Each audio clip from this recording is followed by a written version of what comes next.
ರಾಗಿ ರೊಟ್ಟಿ ಮಾಡ್ಕೋಬೇಕು ಅಂದಾಗೆಲ್ಲ ಅಯ್ಯೋ ರೊಟ್ಟಿಗೆ ಕಲಿಸೋದು ಯಾರಪ್ಪ ಅಂತ ತುಂಬ ಬೇಜಾರಾಗ್ತಿದೆಯಾ.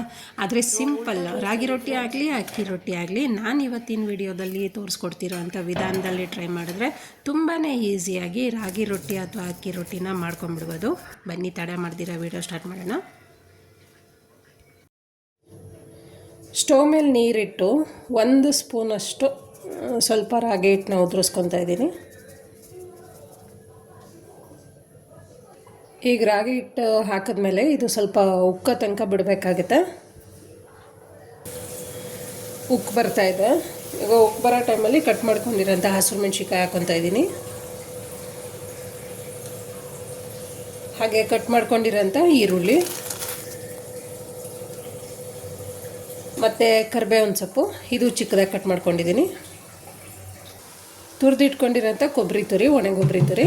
ನೀವು ಕೊಬ್ಬರಿ ಇಲ್ಲ ಅಂದರೆ ಕಾಯಿ ತುರಿನೂ ಬೇಕಾದರೆ ಹಾಕ್ಕೊಬೋದು.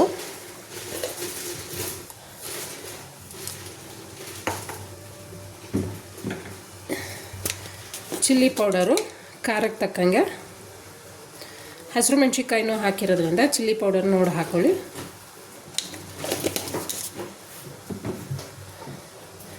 ರುಚಿಗೆ ತಕ್ಕಷ್ಟು ಉಪ್ಪು,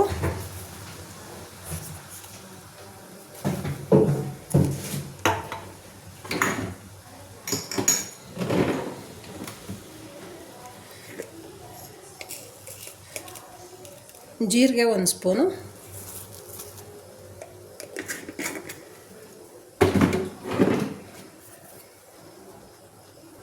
ಧನಿಯಾ ಪೌಡ್ರು 1 ಸ್ಪೂನು, ಗರಂ ಮಸಾಲ 1 ಸ್ಪೂನಷ್ಟು, ಮೈದಾ ಹಿಟ್ಟು 1 ಸ್ಪೂನಷ್ಟು. ಮೈದಾ ಹಿಟ್ಟು ಹಾಕೊಂಡ ತಕ್ಷಣ ರಾಗಿ ಹಿಟ್ಟು ಹಾಕೋಬೇಕಾಗುತ್ತೆ.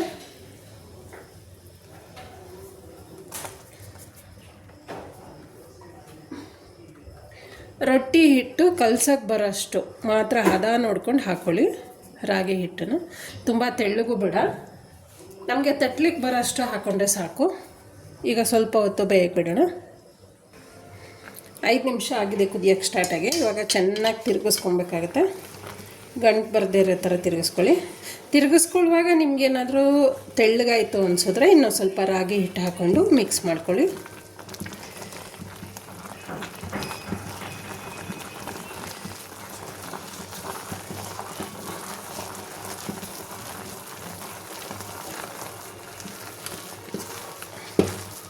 ತಟ್ಟೋದಕ್ಕೆ ಆಗಬೇಕಲ್ಲ, ಅದಕ್ಕೋಸ್ಕರ ನೀವು ಸೇಮ್ ರೊಟ್ಟಿ ಹಿಟ್ಟನ್ನು ಅದಕ್ಕೆ ಮಾಡಿಕೊಂಡ್ರೆ ಸಾಕಾಗುತ್ತೆ. ನಾನು ಇನ್ನು ಸ್ವಲ್ಪ ರಾಗಿ ಹಿಟ್ಟನ್ನ ಹಾಕ್ಕೊಳ್ತೀನಿ.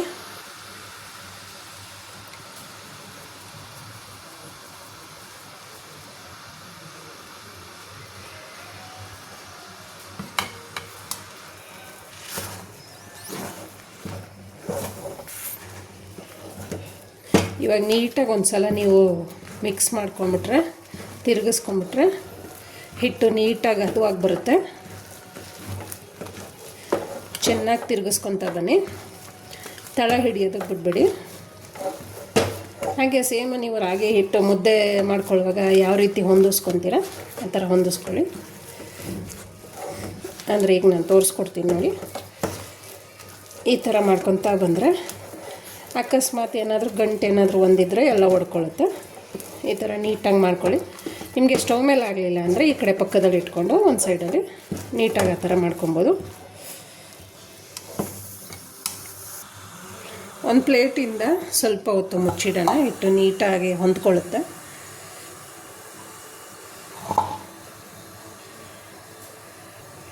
ಸ್ಟವ್ ಆಫ್ ಮಾಡ್ಕೊಳ್ಳಿ.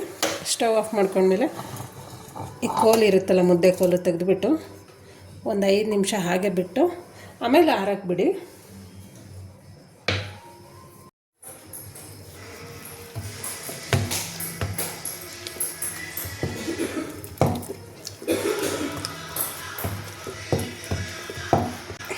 ಪಾತ್ರೆನ ಕೆಳಗಡೆ ಇಳಿಸ್ಕೊಂಡು ಈ ಥರ ನೀಟಾಗಿ ಹೊಂದಿಸ್ಕೊಳ್ಳಿ.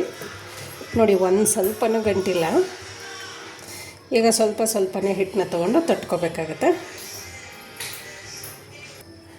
2 ಪ್ಲಾಸ್ಟಿಕ್ ಕವರ್ನ ಈ ಥರ ರೌಂಡ್ ಶೇಪಲ್ಲಿ ಕಟ್ ಮಾಡಿಕೊಂಡು ಎಣ್ಣೆ ಸವರ್ಕೊತಾ ಇದ್ದೀನಿ. 2 ಕವರ್ಗೂ ಆ ಕಡೆ ಈ ಕಡೆ ಸವರ್ಕೊಳ್ಳೋಣ. ಮೇಲ್ಗಡೆ ಕವರ್ಗೆ ಹಾಕ್ಕೊತಾ ಇದ್ದೀನಿ. ಈಗ ಹಿಟ್ಟನ್ನು ಎಷ್ಟು ಬೇಕು ಅಷ್ಟು ತೊಗೊಳ್ಳೋಣ. ಚಿಕ್ಕದಾಗಿ ತೊಗೊಳ್ಳೋಣ. ನೋಡಿ ಚೂರು ಅಂಟ್ತಾ ಇಲ್ಲ. ಈ ಥರ ರೌಂಡಕ್ಕೆ ಮಾಡಿಕೊಂಡು ಸೇಮು ನೀವು ರೊಟ್ಟಿ ತಟ್ಕೊತೀರ ಅಲ್ವಾ, ಆ ಥರ ತಟ್ಕೊಬೇಕಾಗತ್ತೆ.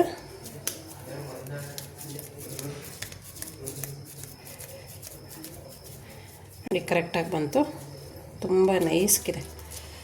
ನೀವೇನಾದರೂ ಕೈಯೆಲ್ಲ ತಟ್ಟೋದಾದರೆ ಕೈಯೆಲ್ಲ ತಟ್ಕೊಳ್ಳಿ, ಇಲ್ಲಾಂದರೆ ಈ ಥರ ಕವರ್ ಹಾಕ್ಕೊಂಡು ತಟ್ಕೊಂಡ್ರೂ ನೀಟಾಗಿ ಬರುತ್ತೆ.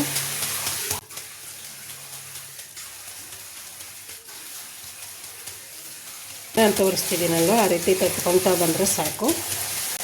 ನೀವು ಕಲಸಿ ಮಾಡೋದಕ್ಕಿಂತ ಈ ಥರ ಮಾಡಿಕೊಂಡ್ರೆ ತುಂಬ ಈಸಿಯಾಗಿ ಬರುತ್ತೆ. ಕಿತ್ತು ಹೋಗಲ್ಲ, ಗಂಟು ಆಗಲ್ಲ. ತುಂಬಾ ಈಸಿಯಾಗಿ ಮಾಡ್ಕೊಬೋದು. ವಾರದಲ್ಲಿ 3 ಸಲನಾದರೂ ಸರಿ, 4 ಸಲ ಅಂದರೂ ಸರಿ ಈ ಥರ ರೊಟ್ಟಿ ಮಾಡ್ಕೊಬೋದು. ಬೇಗನೆ ಆಗಿಬಿಡುತ್ತೆ. ತೀರಾ ತೆಳ್ಳಗೂ ಬೇಡ, ತೀರಾ ಗಟ್ಟಿಗೂ ಬೇಡ, ಮೀಡಿಯಮ್ ಹದಕ್ಕೆ ತಟ್ಕೊಂಡ್ರೆ ಸಾಕು. ಶೇಪ್ ನೋಡ್ಕೊಳ್ಳಿ ಒಂದು ಸಲ ರೌಂಡಿಗೆ ಬಂದಿದೆಯಾ ಅಂತ. ಶೇಪ್ ಏನಾದರೂ ರೌಂಡಿಗೆ ಬಂದಿಲ್ಲ ಅಂದರೆ ನೀವು ಮಾಡ್ಕೊಬೋದು. ನೋಡಿ ಇಲ್ಲೊಂದು ಚೂರು ಇದಾಗಿದೆ, ಸರಿ ಮಾಡ್ಕೊಳ್ಳೋಣ.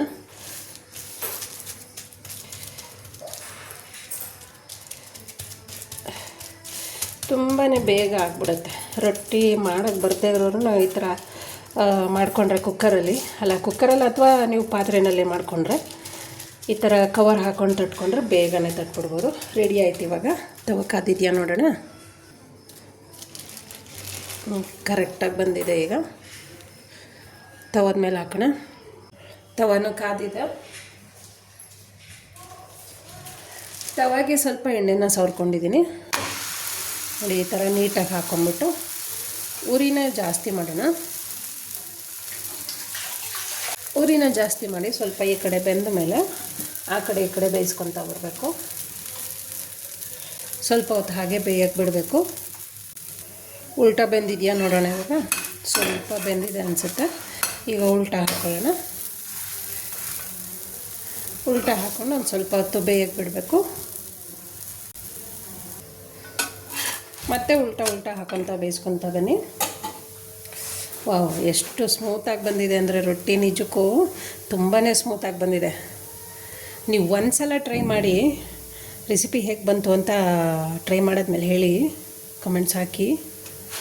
ತುಂಬಾ ಈಸಿ ಆಗಿರೋಂಥ ಟಿಪ್ಸು. ನೀವು ಅಕ್ಕಿ ರೊಟ್ಟಿನೂ ಈ ವಿಧಾನದಲ್ಲೇ ಮಾಡ್ಕೊಬೋದು.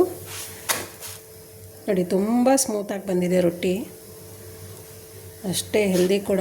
ಇವಾಗಿನ ಆಯಿಲ್ ತಿಂಡಿನಲ್ಲಿ ನೀವು ಈ ಥರ ರಾಗಿ ರೊಟ್ಟಿ ಮಾಡಿಕೊಂಡ್ರೆ ವಾರದಲ್ಲಿ 3 ಸಲ ಮಾಡ್ಕೊತೀನಿ. ತುಂಬಾ ಹೆಲ್ದಿ ಆಗಿರುತ್ತೆ ರಾಗಿ ರೊಟ್ಟಿ.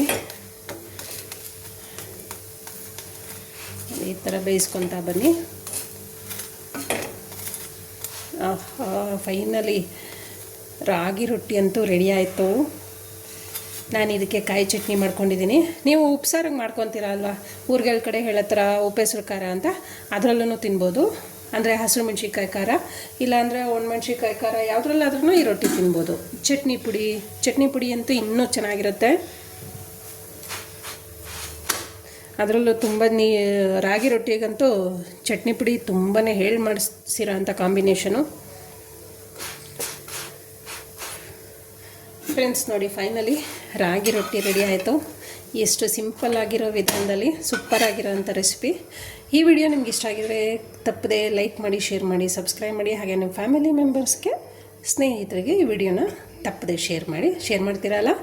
ಮತ್ತೆ ಮುಂದಿನ ವಿಡಿಯೋದಲ್ಲಿ ಸಿಗೋಣ. Thank you.